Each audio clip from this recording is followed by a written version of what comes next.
The New York Times reported this week that the man charged in the New York truck attack had ISIS phrases such as "it will endure" on paper and cell phones found at the scene. In 2016, an ISIS magazine instructed truck attackers to leave those kinds of messages.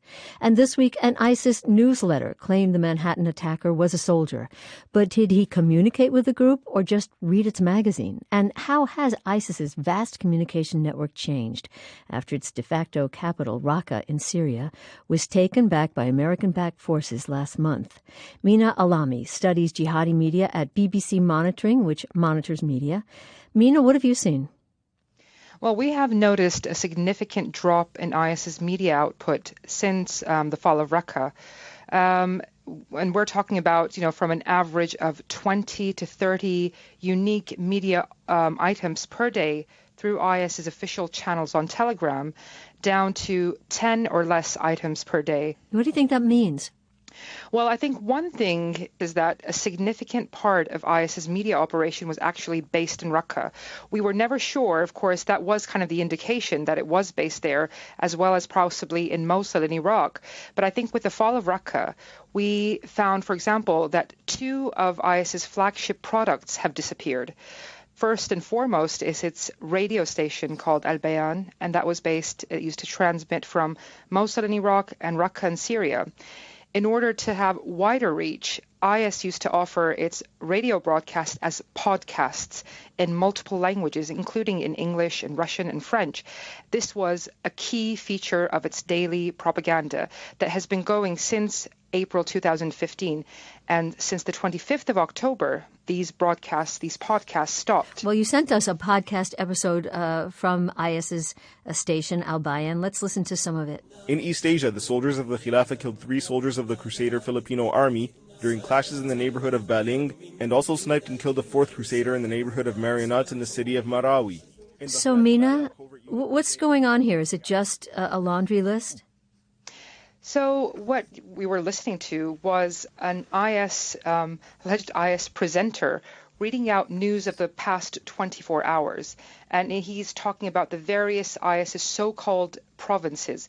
And these are openly available on the messaging app Telegram. So they're not in some kind of dark web part of the internet. They are not very difficult to access. Actually, IS, so the majority of its operation lives on the messaging app Telegram. A lot of these, what they call channels, or they're basically accounts on Telegram, are public, so they're open to anyone who wants to access them.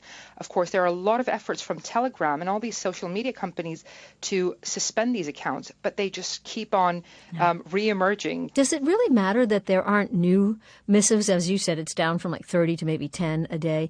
If there's so much out there, we spoke of the accused truck attacker in New York, his cell phone filled with videos. Those videos are already out there. Absolutely. And I think one of the kind of the key mission of the army of IS supporters online is actually to amplify that message. Yes, their accounts get suspended eventually, but that's it. The message is out there. Well, what happened to, for instance, the official magazine or official comments? We know that ISIS was a little slow in claiming the attack in New York. Was that because maybe some of their communication is also cut off? I don't think the late claim for the New York truck attack was anything to do with the interruption of its media operation.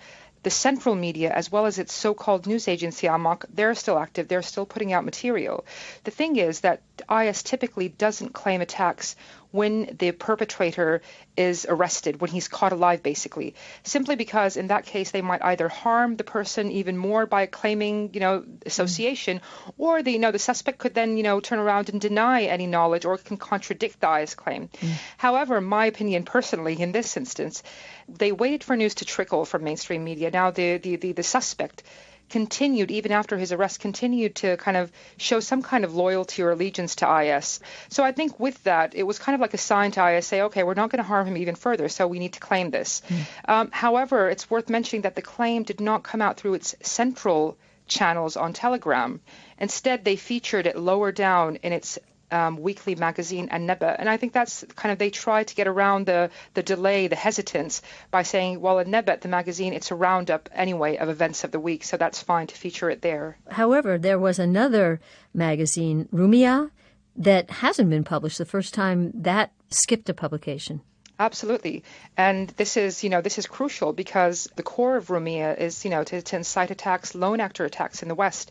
And its October edition did not materialize. The group hasn't said anything about the absence there, nor have its supporters. What's your take on what happens because some of these communications have been reduced?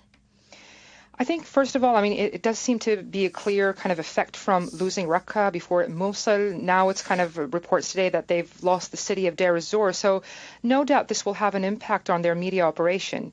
However, I think that this does not definitely spell the demise of IS's media operation. If anything, as it's losing territory, it actually needs to stay alive, and alive through that media operation.